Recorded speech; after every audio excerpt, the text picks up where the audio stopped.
कैसा लग रहा है यहाँ पर महाकुंभ में आकर? मैं तो अपने आप को बड़ा गर्व महसूस कर रहा हूँ कि मैंने ऐसे टाइम पे अपने जन्म ले रखा है कि मुझे आज कुंभ में नहाने का अवसर प्राप्त हो रहा है। गंगा माई की कैसा लग रहा है आपको यहाँ पर आकर? हमें तो बहुत अच्छा लग रहा है। हम भजन सुनाना चाहते हैं गंगा माई का। बोलिए गंगा मैया की। हम जम के भरी गंगा दम से बही धार, जम के भरी गंगा आदम से बही धार, ई गंगा में को नहाए, ई गंगा में को नहाए, जम के भरी गंगा आदम से बही धार, जम के भरी गंगा आदम से बही धार, ई गंगा में को नहाए, ई गंगा में को नहाए। राम जी नहाए जामे लक्ष्मण नहाए, राम जी नहाए जामे लक्ष्मण नहाए, सीता नहाए जी में डुबकी लगाए।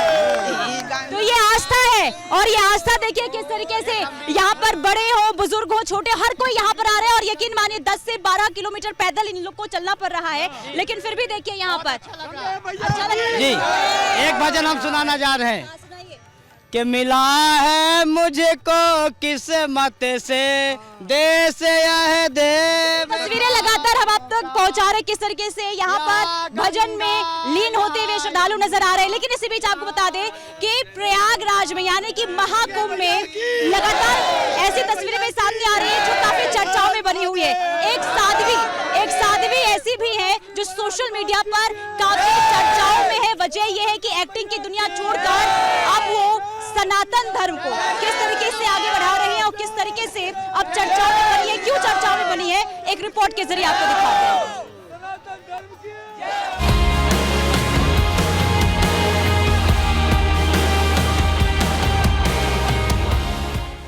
महाकुंभ में निरंजनी अखाड़े की शोभा यात्रा में संतों के साथ दिखी साध्वी हर्षा रिछारिया इन दिनों सोशल मीडिया पर छाई हुई हैं।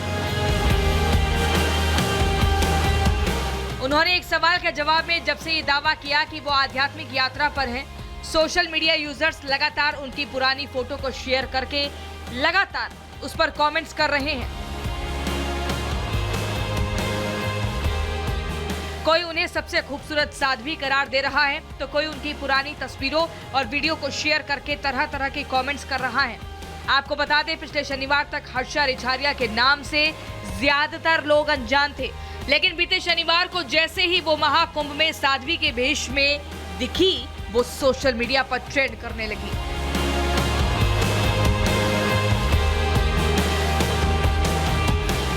महज 3 दिनों के अंदर सोशल मीडिया पर उनकी लोकप्रियता बहुत गहरा संबंध न सिर्फ तमाम ऐसे अवांछित एनजीओ से रहा है और तमाम ऐसी गतिविधियों से रहा है जो अफजल गुरु की हैंगिंग और देश विरोधी तमाम गतिविधियों में लिप्त रहे हैं।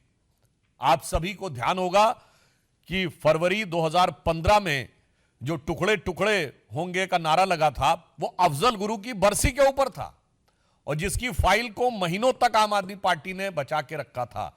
इसलिए अब यह रहस्य गहरा रहा है कि वो एनजीओ कौन है, वो एनजीओ के लोग कौन हैं, उनका आम आदमी पार्टी से कोई संबंध है क्या?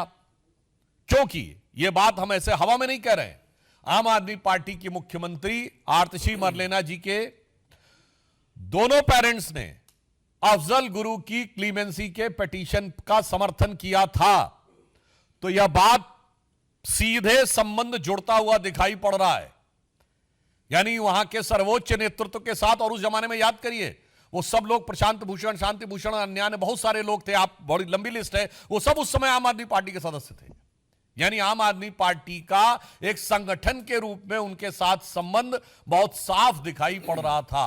तो अब ऐसी जानकारी लगती है और यह ऐसा ही गहरा संदेह आता है जो पुष्ट होता हुआ नजर आता है कि क्या इस चीज में आम आदमी पार्टी का या उनसे जुड़े एनजीओ का कोई संबंध है।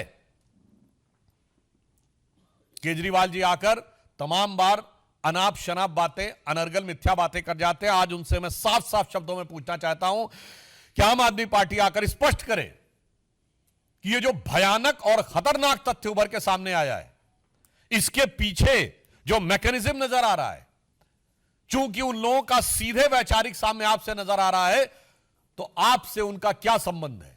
आपको सीधे आकर स्पष्ट करना चाहिए 2 टूक शब्दों में।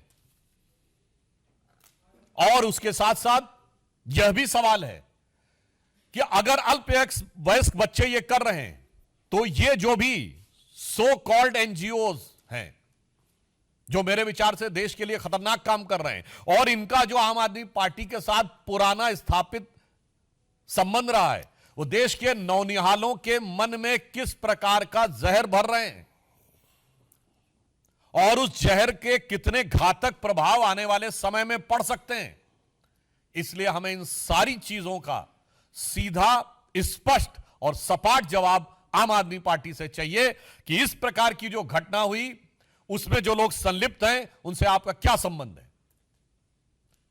और उस प्रकार के लोगों के साथ आपके पूर्व में स्थापित संबंध रहे हैं, आपकी मुख्यमंत्री के परिवार तक से वो लोग संबंधित रहे हैं जिन्होंने इस प्रकार की गतिविधियों का समर्थन किया था।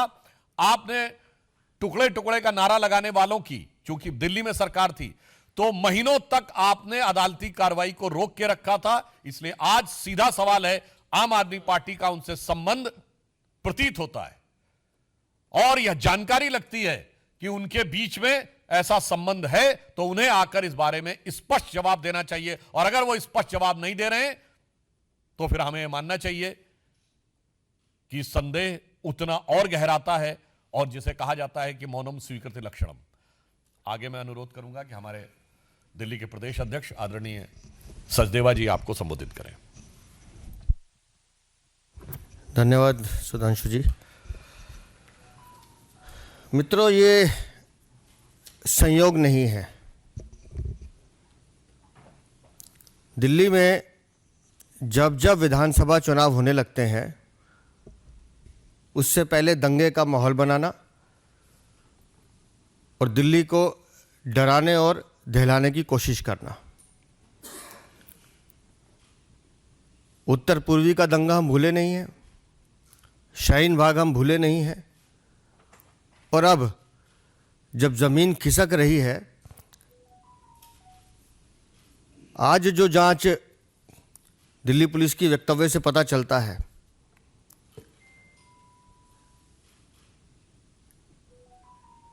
जुवेनाइल को आगे कर कर जिस एनजीओ का नाम सामने आ रहा है और जो संबंध अफजल गुरु से मिलता हुआ दिखाई दे रहा है, मुझे ये कहने में कोई संकोच नहीं है कि कहीं ना कहीं अरविंद केजरीवाल, आम आदमी पार्टी कहीं ना कहीं इसके घेरे में है, और इसके पीछे के कारण हैं।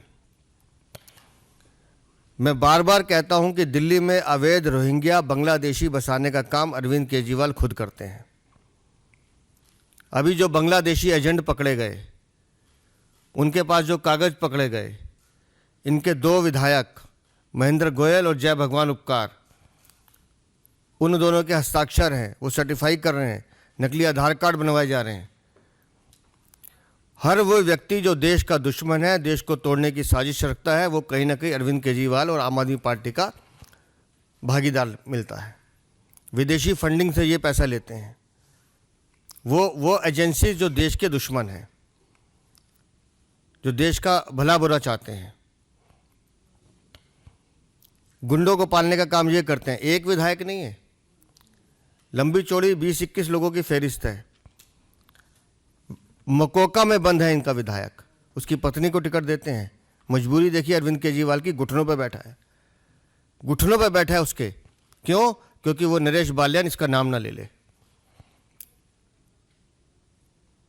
मकोका में बंद है, और मकोका में बंद होना मतलब आप समझो वो आदमी जो बिल्कुल देश का दुश्मन हो। रंगदारी, वसूली, हत्या, क्या है जी? आपराधिक मुकदमे जिनके इतने विधायकों पे हैं, किसी पे नहीं है। और आईना दिखाओ तो इसको मिर्चें लगती हैं। जिस दिशा में जांच जा रही है, निस्संदेह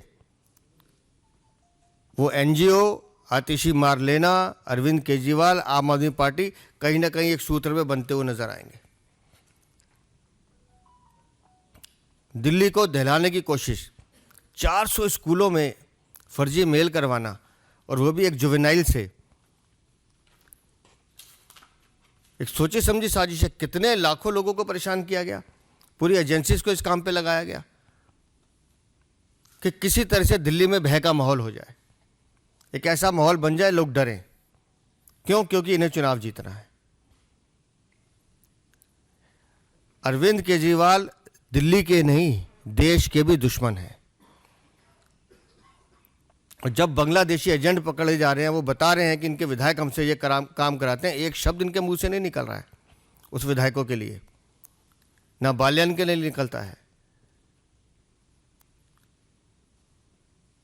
तो मुझे तो लगता है कि एक बहुत बड़ा खुलासा जल्द कुछ दिनों में होगा, जिसमें इन भ्रष्टाचारियों का, इन आततियों का, और ये जो दिल्ली को पूरी तरह से बर्बाद करने की कोशिश कर रहे हैं, ऐसी आपदा पार्टी जो दिल्ली में सचमुच आपदा बन के टूट पड़ी है,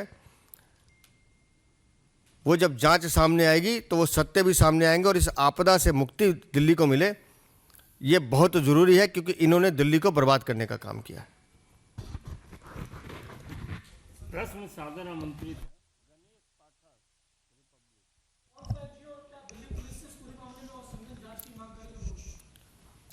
देखिए, पुलिस पूरी तत्परता के साथ और सतर्कता के साथ जांच कर रही है। वो है टेक्निकल और लीगल एस्पेक्ट। आज सवाल मॉरल और पॉलिटिकल है। आम आदमी पार्टी को इसका नैतिक और राजनैतिक जवाब देना चाहिए।